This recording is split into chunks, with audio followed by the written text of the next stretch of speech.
सरळ एन्काउंटर केला पाहिजे आणि सिटिझनशिप रद्द केली पाहिजे या लोकांची आणि या देशातून हकलपट्टी केली पाहिजे.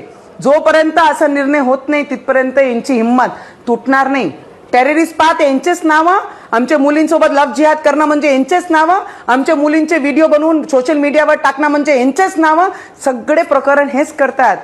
आज या ऑपोजिशनला विचारा की महिला रिझर्वेशन बिल जे पूर्ण पार्लमेंटमध्ये येत आहे त्याच्यासाठी ऑपोजिशनला आम्हाला विनंती करावी लागून राहिली आहे की महिलांना पुढे आणण्यासाठी बाबासाहेबांनी जे शिकवलं त्याला सपोर्ट करा, महिलांना पुढे आणा, त्यांची हिंमत सोबत उभे राहा. तर ऑपोजिशन सोबत आणि जेही लोक आता आयजी कडे गेले आहे त्यांनाही माझं एवढंच म्हणणं आहे की तुम्ही जे राजकारण करत आहे ना की यांचा पाळला तर त्यांचा पाडा, पहिले तुम्ही हे पहा की कोणते मुली सोबत अत्याचार झाले, सगळ्यांचे पाडा. ज्यांनी अत्याचार केला त्यांना एकालाही सोडू नका, पण तुम्ही फक्त एक आपले मतदारांसाठी जे राजकारण करत आहे ते सोडून द्या.